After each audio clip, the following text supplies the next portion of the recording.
What's up, guys? It's Mike Pinetto at Tech Examined, and we're in my garage, and we're going to do a little bit of an unboxing and kind of go through exactly how the install is on my front door. So we have the KwikSet Kevo, which is a key evolved, basically. It's a Bluetooth entry key for your house. It's got some really cool features to it, and I just want to kind of get into an unboxing. However, my front door is not exactly ready for prime time, and not by my fault, just by the previous owners.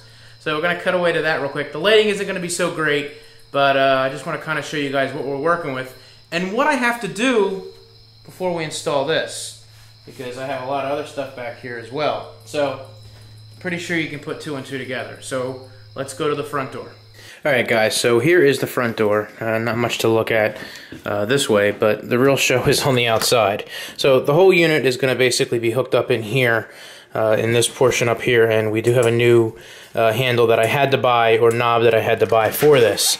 So we'll show you that. So I hope the lighting is okay, but there's the door.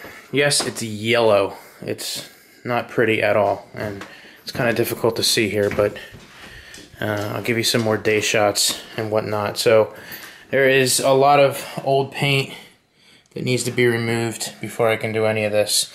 And this door itself is green, like a hunter green, and it's got like this makeshift lock on it and everything. This came with it. Obviously that did not, and this is what they added. So we're going to be doing that, updating that, painting this, as well as the horrible door. Alright, so here's the door. As you can see, it's extremely yellow. And here's the Kevo again. We're going to open this up real quick and just kind of take a quick peek inside of everything that comes with it. So, as of right now, this is compatible with the 4S, the 5, the 5C, and the 5S. I guess we'll find out if it's compatible with the 6 as well. I'm pretty sure it is. But there's an app in the App Store, which is free, and you know, this thing is pretty built, in my opinion. Just taking a quick peek at it earlier. So here it is. This is the unit itself, and it's fairly simple in everything that it comes with. So it does come with some keys, just in case, you know, obviously if you don't have the phone. But there is a key fob that you can put in there. As long as this is near it, it'll allow you to do the same thing if you don't have a smartphone. So that's actually pretty cool.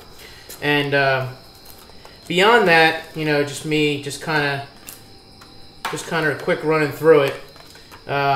There's a couple different things that obviously I'm going to need to learn about this. They do have assistants where you can call, which is pretty cool. And these are basically your attachments, your batteries. I guess that's for this.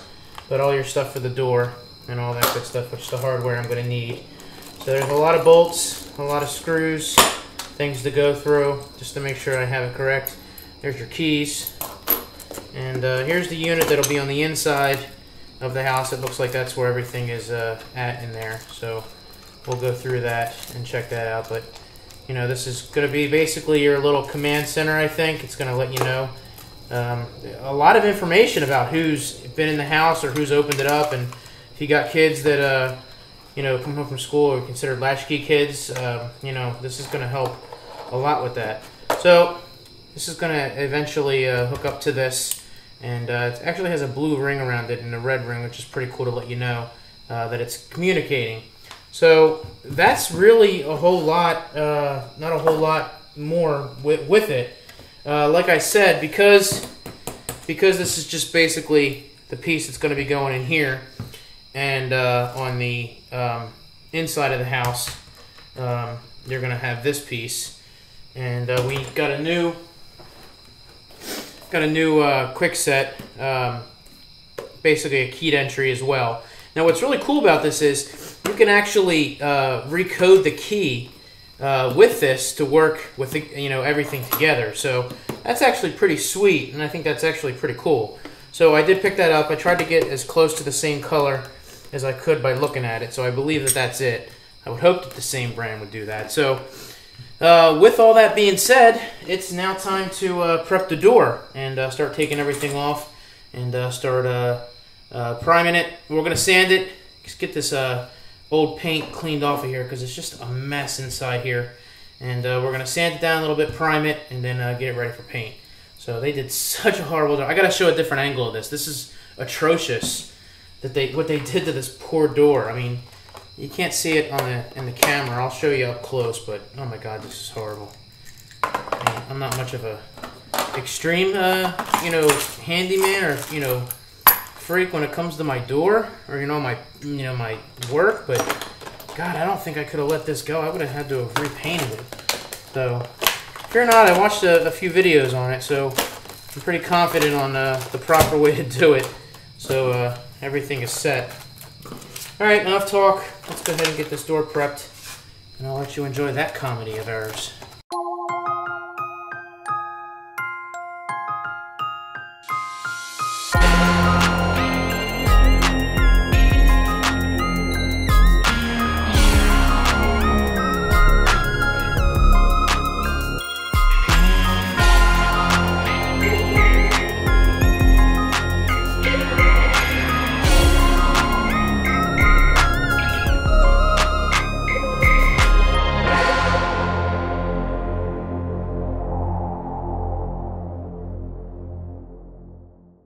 Alright, so now that we have the door all done, these are the pieces that we're going to use, which I showed you in the unboxing. You've got your home unit, the batteries, the front door lock piece, as well as the mounting plate, and this is the lock that actually goes inside the side of the door and connects everything together. Alright, so if you're dealing with an upgrade or, to recall, a retrofit, you're already going to have the holes drilled in your door. Now, there are a couple predetermined lengths that they have from the edge of the door in to where you core it out. Now, the piece here that we have, of course, you have to put it in one way. It does say top on the top, so you know which way to point it up. Now, like I said, there are a couple predetermined depths you can from the edge of the door. And you notice here that the centerpiece is not lined up. So fear not, if you have the one where it's in further, you can simply slide the piece out and lock it into place. Now, if you're going from a completely new door and you don't have any pieces on there, there are directions in there and templates to show you how to do it, so fear not. And once you're done and you have the right length in there, you see that it does line up perfectly in the center, and then you're pretty much ready to add the rest of your pieces to the door. Alright, so now we're going to install the piece for the outside, as well as the bracket that goes on the inside, which actually the inside piece will mount to as well. So it's fairly easy to do. You have your holes on the inside here, which you're going to line up for those bolts on the bracket piece itself. And then, of course, you have your wires, which I'll show you how to feed through there, and, of course, the center pin, which goes in the center. Now, once you do this, you have your centerpiece there, and, again, your wires. You're going to slide the wires through underneath. You're not putting them through any of the holes. These have to go completely around it. And once you slide those in there, you're going to take the center lock key right there, and that's actually going to slide in the pin there. Now, you have to make sure it is lined up properly. It is bowed on the one side like an arch. So if you have that set up properly, you'll be able to put that in there. Alright, so it's time to mount the inside bracket. Now, there's a couple things that you're going to need to be sure here. Once you run the wires through, there's a little slot on the side, and I'll show you that in a second to keep that out of the way, because that centerpiece really is for the slide pin that comes through from the lock on the outside.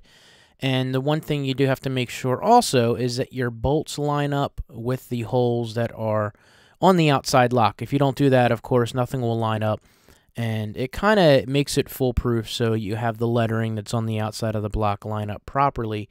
And once you have that all lined up and you have the bracket mounted straight from the side of the door, you can go ahead and tighten the screws down, and we can go ahead and install the inside piece. Oh, and don't forget to put your screws in the side plate there and attach that to the door and make sure that it's screwed in all the way. Alright, so it's time for the main portion of this, and basically the guts and the memory and where all the inner workings are. So there are a couple different buttons on there, and you just have two screws that you're going to mount this to. Now, the most important thing is to hook up your cables that are in here. You do have one that tells you basically put it in this way up. Once you connect that in there, and you have your little small cable there, which kind of reminds me of like a wire transmitter, almost like an antenna. Style. It reminds me of like a Sirius satellite radio plug that's in there. But once you do that, you do have to be careful because there are a couple channels down here at the bottom of the unit which you run the wiring down as you go ahead and put it into place. So take your time in doing this once you have these wires hooked up, and you mount the plate up, and you're ready to go ahead and put the screws in. So once you have everything connected, it's time to add the batteries to this. Again, it does give you a little note on there in exactly which way to put these in. And there are a couple different indicators that will let you know when the batteries are going dead on this. Alright, so you simply download the app, the Kevo app that comes with this. And it's real simple to set up. You go through a few different steps. It will take about 4 to 5 minutes to do all this. You got to make sure your Bluetooth is on, your location. And this does work in the background of your device. So once you have this on, this stays on, even when your phone is off. So I ran a couple tests on this and did post a couple pictures on Twitter, and people were wondering how I got such great battery life out of my phone. In actuality, this just runs the entire time. So it doesn't kill your battery any faster. It's designed to run a very low battery on that, so no worries there. And you can see the many different things that you can do with this application itself. You can share keys with people who may not necessarily always have access to your house, and you can hook them up and do all of that. So you even have notifications to let you know when your child's got home, or your wife or your husband, and that's pretty much it. So to get started, it's very simple. You're going to go ahead and create an account, which I already did. So I'm going to go ahead and log in. You can see here that I do have an active key. Now, there are a couple different functions in here to let you know all the keys that are out there. I do have one e-key that is available that I can send to my wife and get her taken care of. This is the history. It'll basically let you know everything that was set up. Now, I purposely deleted my wife's key to show you guys the information on that. You've got your lock info. You can edit your name, change a lock brand, calibrate, software update, delete a lock if you want to. So let's show you guys how this works as far as setting it up and turning your phone into an e-key. So what you basically can do is go up and just touch the lock, and it'll open or close and lock the door. So what you want to do is remove the battery cover, and you're going to go ahead and hit the program button here and take the phone, and it instructs you to basically tap the phone up against the lock itself, and it will start creating your e-key. Now, this does take several seconds to do, so you're just patient. You don't need to keep it next to the lock. I'm just showing you guys for video purposes to keep everything in screen. But it does take several seconds, as you see there. And you can even pick to name your lock if you want to name it your house, or, whatever the case may be. And once you're done, it'll tell you that it's all set up. And the next step you're going to do is calibrate, which is pretty much the same thing. You're going to tap the phone up against it. It's going to lock it, unlock it, basically calibrate everything and make sure it's all right. So once you're done, you can go ahead and tap on your lock, and that will actually lock it. It'll tell you with the amber color there that it is locked, and you can see. So once you tap it again, it will go ahead and make a little bit of noise. It is not the quietest, and light up green and let you know that you're open up there. So like I said, it's very, very cool to have. I have the phone in my pocket, and I'll show you here. The door is locked again, and once you go ahead and tap on the lock, you can go ahead and open it up, and it'll go green. And once you close the door and you're ready to leave, you go ahead and tap on the lock again, and it will go amber and let you know that it is locked. So, it's not the quietest, like I said, but it definitely works. It's very quick and, much faster than getting your keys out of your pocket to do that. So, real quick, I'm just going to show you here. You have my unlocks and locks to the door there. And if it was someone else that was doing it, or my wife, you'd be able to tell right on the phone there when they unlock the door or lock the door, and make sure that someone is home safe or they left safely. So that is the Kevo lock by KwikSet. It is very simple to do, very easy to install. I did see this on sale on Amazon, anywhere from $216 to $220, and it is definitely a great convenience factor. You don't have to take your keys out. And the idea that if you have kids and they lose their keys all the time, they won't have to worry about it. This is definitely a good option, and I'm definitely interested to see them come up with an update down the road. I would like to see this with like a Wi-Fi, and kind of like what my heating is, because I can get on my phone and I can see my heat and change it and whatnot. I'd like to be able to lock this or unlock it from anywhere. That's not a function of it right now. I believe there are other ones out there that might, but maybe down the next generation of this would be pretty cool to have, because then if you realize you didn't lock your door, you can simply go into your phone and you can lock your door. So advancements. So one thing at a time. This is a very, very cool device. So guys, should you have any questions, be sure to hit me up down below. As always, subscribe for more content. Hit that thumbs up or thumbs down button. Let me know what you think. And I will see you guys in the next one.